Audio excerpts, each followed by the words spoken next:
Stress, anxiety, staff shortages.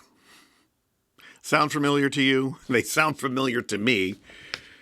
I see it all the time. I try to help in every area that I possibly can. I'm Dr. Jim. My topic for you today is managing stress during staff shortages. They're happening now. They're going to happen. It's a part of nature in senior living. So one of the most dreaded phrases is in senior care today is, we're working short-staffed, ... Again, especially when these words are uttered at the beginning of someone's shift. Have a happy 8 hours or 12 hours. Working with fewer employees can create not only inconveniences for the staff who did show up for work and probably always do show up for work, but it can also create a lot of stress, anxiety, and bitter feelings between employees. Despite this, there are many ways to manage stress and to still have a good or great day at work. So, the dark side of staff shortages. What do I mean by that? Some healthcare staff might not think about the unseen consequences of calling off. They may know that it causes problems with the staff on their shift, but they may not think about how difficult it is for staff to pick up their work, try to provide all the extras for residents, and experiencing feelings of being overwhelmed throughout the entire shift. Negative care outcomes for the resident must be thought about before you call off, including longer wait times for care, and not to mention more mistakes occur during the shift. Okay? These might all be out of mind.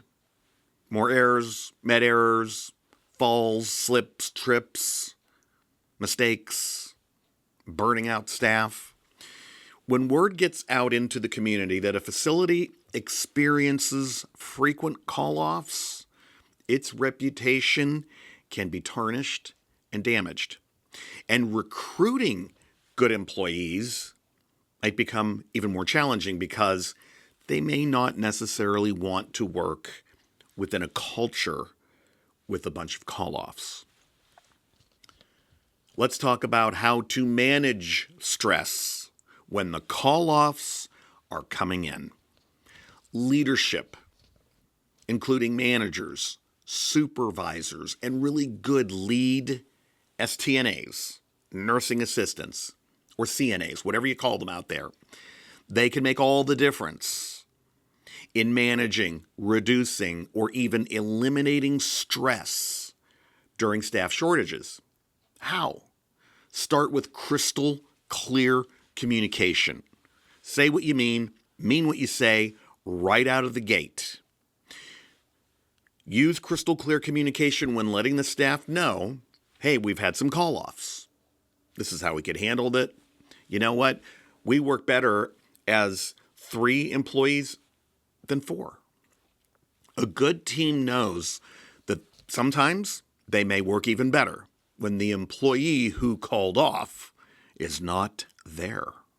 Another tool in the leader's toolbox is to praise the employees who did show up to work and thank them frequently and genuinely throughout the shift. I'm so glad you're here. I'm so grateful for you. I wish we had 20 more just like you. Thanking staff provides good energy and motivation to do a good job, regardless of working short-handed.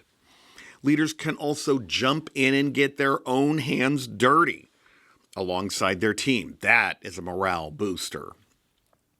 Employees who see their leader walking the talk and are even more likely to do their best without complaining.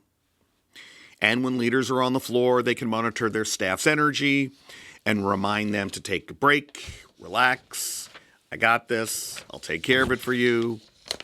So on and so forth. So here are my final thoughts on managing stress during staff shortages. Senior care comes with a lot of challenges, and working short-staffed is definitely one of the most common issues that leaders deal with on a routine basis.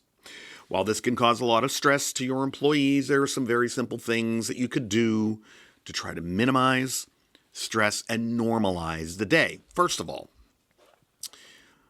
the best policy is what? Honesty. Be honest about the situation. We're working shorthanded. I used to say back in the day, hey guys, we're working skinny. Just because it sounds a little less perilous than we're shorthanded.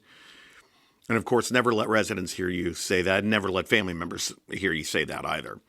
So first of all, be honest about the situation. Second, thank people who show up on their shift. Show them gratitude and do it all day long. And third, get in there. Roll up your sleeves. If you're qualified, if you've been trained. If you haven't been trained to feed a resident who requires feeding assistance, don't do it.